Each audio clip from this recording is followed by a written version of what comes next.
Welcome friends, welcome to Niranjan home kitchen. நம்ம இன்றைக்கி மழை காலத்தில் கிடைக்கக்கூடிய ஒரு குமிட்டுக்கீரை வகை தான். அதில் நம்ம இன்றைக்கி கடையில் செய்கிறது எப்படின்னு பார்க்கலாம். குமிட்டுக்கீரை இந்த மாதிரி சின்ன சின்ன இலைகளாக தான் இருக்கும். இதை நான் எடுத்து ஆஞ்சிட்டு நல்லா கழுவி சுத்தப்படுத்தி எடுத்து வச்சுருக்கேன். இந்த கடையலுக்கு தேவையான சின்ன வெங்காயம் ஒரு 4-5 சின்ன வெங்காயம் எடுத்துக்கோங்க. காரத்துக்கு ஒரே ஒரு பச்சை மிளகாய் போதும்.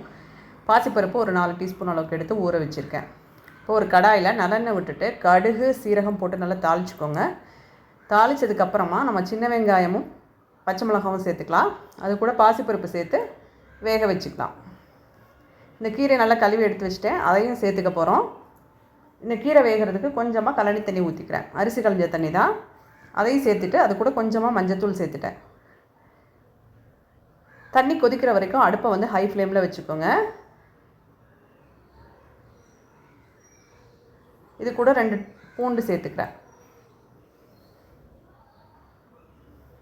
இப்போ அடுப்பை சிம்மில் வச்சுக்கோங்க. மூடி போட்டு வேக வைக்க வேண்டாம். நல்லா வெந்துருச்சு. கீரையும் பாசிப்பருப்பும் நல்லா வந்துருச்சு.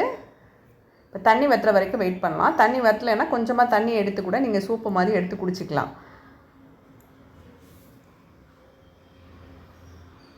நல்லா மசிஞ்சு வந்துருச்சு. நல்லா ஆற வச்சுட்டு ஒரு மிக்ஸி ஜாரில் சேர்த்துக்கோங்க. பல்ஸ் மோடில் வச்சு நல்லா கொரப்பாக அரைச்சிக்கோங்க. அப்போ தான் கடைஞ்ச மாதிரி இருக்கும். கீரை ரெடி ஆகிடுச்சு. செஞ்சு பாருங்கள். தேங்க்யூ ஃபார் வாட்சிங்.